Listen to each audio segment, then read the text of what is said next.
And that's why, thanks to me, the president never visits Paraguay. Say, did I ever tell you about the time I met Gary Marshall? No, you haven't. And I never will. Instead, let's remember a time when Boy met a different kind of world. This review, first released December 6, 2013. You actually met Gary Marshall? Does he have good skin? I bet he has great skin. Previously, on an actual previous episode of this show.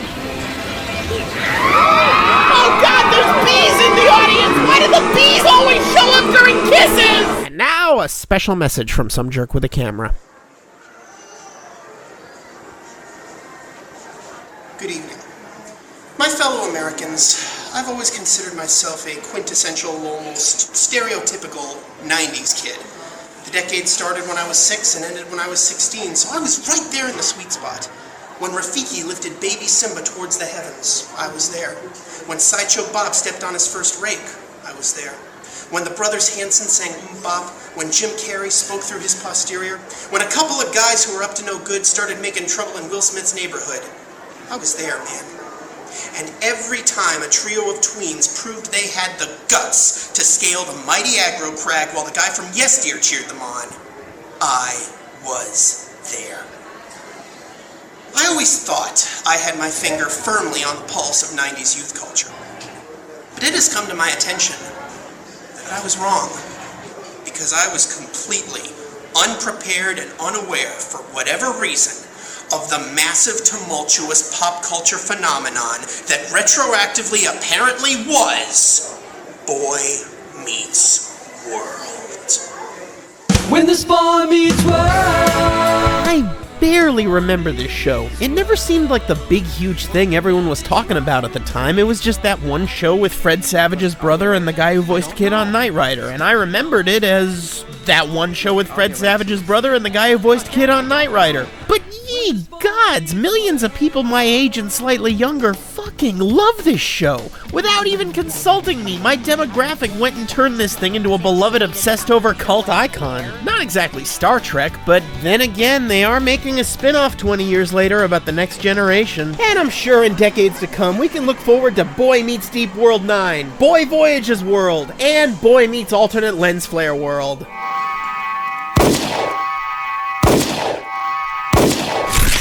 So what exactly did everyone else see when they met this boy's world that I so tragically missed? Well, let's pick a random episode completely at random, like, say...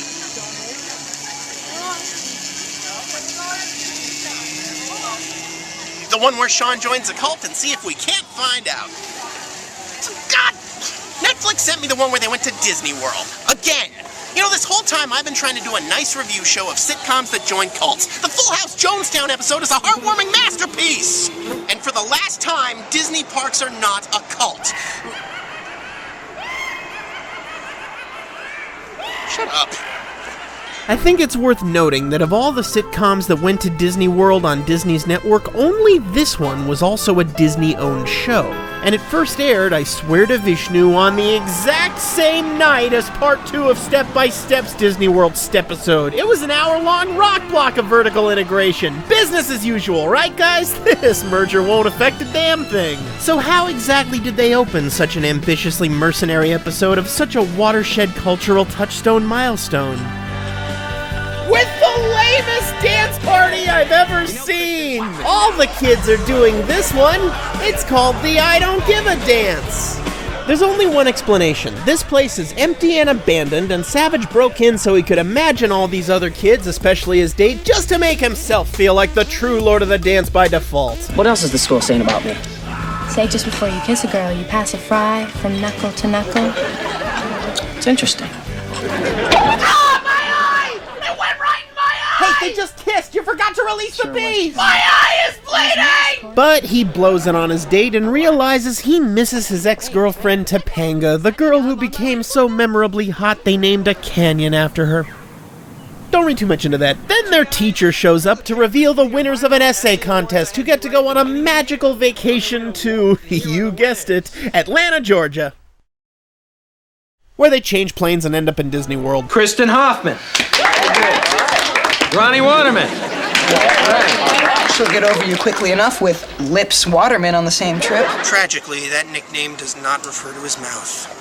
Kristen with lips in Florida, and me free to spend the next week romancing Topanga. You know what, Sean? Sometimes everything...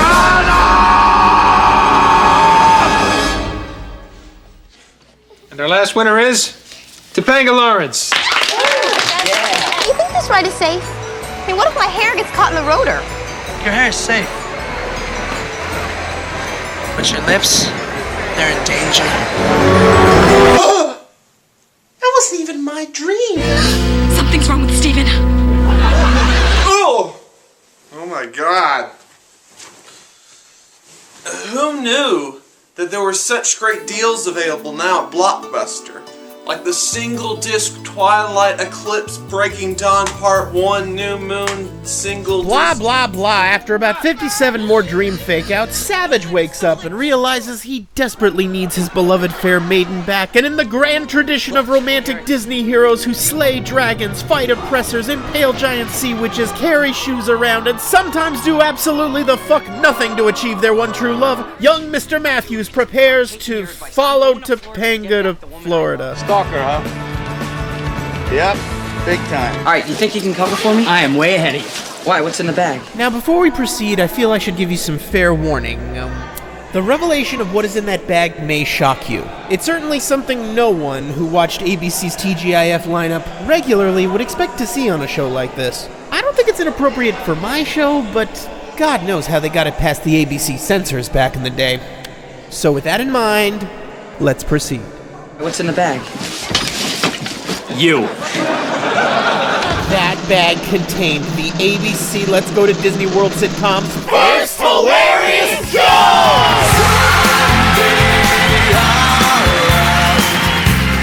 Dear God, I love that thing. Maybe it's the lowered expectations of this network, maybe it's the dumb smile on its face, maybe it's the Jufro, but holy shit, that thing makes me laugh.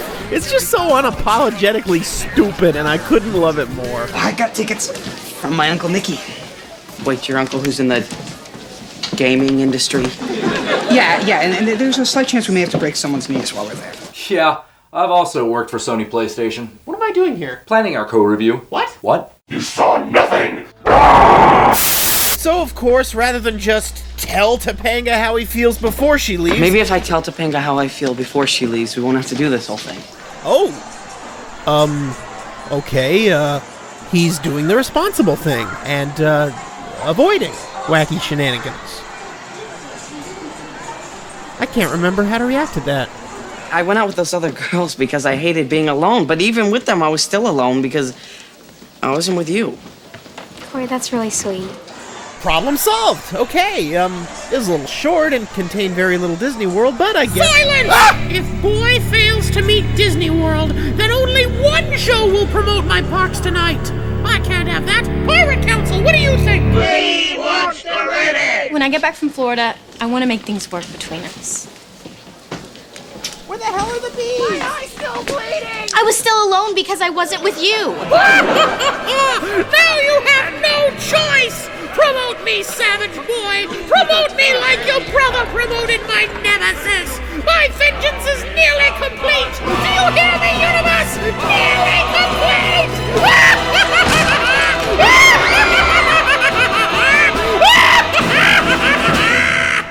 Bunch of savages in this town. So, yeah, Disney finally sent their own show to their own theme park on their own network, and they didn't even send the whole family. Just 3 main characters and 2 peripheral ones we never see again. I'm not saying it's bad. If anything, it helps the episode not to be drowned in subplots. It's just surprising. I mean, every Disney park commercial plays up the whole family togetherness angle, but in a sitcom... For some stalkers, it's the park time. For others, it's the pool time. And there are those who love the hunched-over staring obsessively at your reluctant soulmate through a crudely drilled hole in the wall of the semi-lit laundry room all night time, most of all. We know all obsessions are different, and you're mine, aren't you? You are mine. Don't ignore me, this was meant to be! It says so in my manifesto! How many paintings of your face do I have to tape to the faces of the dead mice I send to your room before you get it? Why am I the only one who gets it? Same fucking commercial every time. Why won't the universe accept me as its rightful ruler? All the other universes do! Infidels will be sent to the gulags! Meatloaf Bangladesh! Anyway, they find Topanga's group at a guided tour through San Francisco's favorite radio station, The Living Seas. This is Amber. She was found beached. We brought her here to nurse her back to health, but because she's been separated from her family, and quite possibly her mate, she spends her time alone. I don't know, that dolphin just doesn't quite look sad enough. Can we make that dolphin look sadder? I don't know, inject it with heroin or something. I'm trying to make art here. You know what? I'm just gonna go over there and tell her that I love her. I mean, that I've loved her since the day our eyes met. That's why in the first season we depicted her as a weird freak I couldn't stand. Love is so complicated. But one more wacky mix-up later, Obscurus Lupa here kisses him again. How we doing on those bees? My eye is infected now. There's things growing out of it. I'm a living free. You know, you have one job around here. Release the bees when characters kiss. I can never face my family Don't again. interrupt. See what you've done. We're arguing over the commercial. This whole show's a commercial. I want my bees. So Corey and Sean sleep in a Splash Mountain log because ABC is officially just fucking with me at this point, and they keep right on a stalking. Excuse me, Mr. Beast, we're looking for a girl. She's Join the fucking club! Wow, Turtle Talk with Crush is even lamer than I thought. Ever since we got here, you've been trying to kiss me. Well, I'm not a prize, and I hate it when guys chase me, and the more they chase me, the more I get turned off. I gotta admit, that's pretty funny too. I mean, I'd forgotten how cartoony this show was. Maybe that's why it's so fondly remembered today. It had a charmingly wacky, absurdist, flexible reality that was much closer to The Simpsons than Full House, and I dare say may have even helped pave the way for the likes of Family Guy and 30 Rock. I was skeptical at first, but it's really starting to grow on me. Topanga, you can't keep running a... Huh. That girl looks kind of familiar. You're right, Topanga. What's a Topanga? I swear, I have seen that actress in something. Something recently. It's at the tip of my brain. Want to help me feed him? Yeah, sure. Well, IMDb will solve this mystery. Let's see. Boy Meets World, Season 3, Happiest Show on Earth, Stacey Keenan. Stacey Keenan. Well, let's see what else she's done. No. Beginning to see why they call it Pleasure Island. No. Miss Queen of the Nashville Nazis. Oh! Yippee-okay-yay. Motherfucker.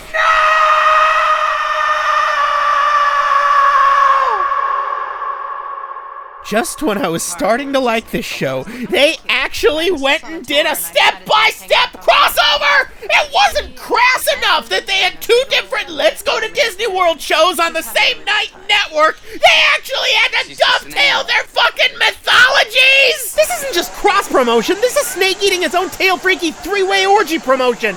I mean, what kind of a show resorts to something as blatantly obnoxious and desperate as a crossover? It's just so... wrong. So, Boy Meets Step and Step by World take place in the same universe, and apparently so does Sabrina the Teenage Witch, who also once appeared on Boy Meets World, and Urkel, who once appeared on Step by Step. He also appeared on Full House once, which blew my fucking mind when I was a kid, and Family Matters itself was originally a spin-off of Perfect Strangers. So when you think about it, ABC's TGIF lineup was the Avengers of the 90s! And the 90s clearly didn't deserve to be avenged. You have officially squandered the goodwill I had for you, Boy Meets World. Do you hear me? No. What? I'm answering your question. No, it cannot hear you. It is a TV show. TV cannot see or hear you through the other way. Really? Well, unless it's me, but last I checked, Boy Meets World is not me.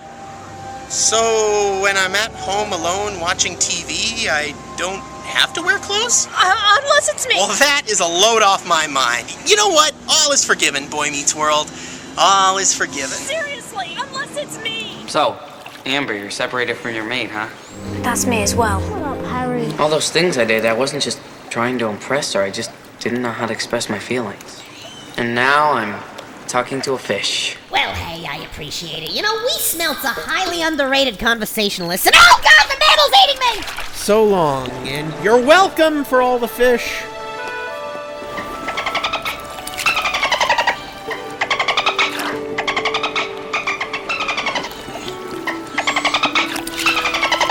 So now Topanga chases after Corey, in heels no less. Corey, you got on a plane and flew across the country to see me. Well, he came from Philadelphia, so really it's more like down the country, but... Wait a minute. She wore heels on her second day at Epcot? Oh god, there's no way she's mentally stable. Don't do it, man! Run! No spinoff is worth this! Ow!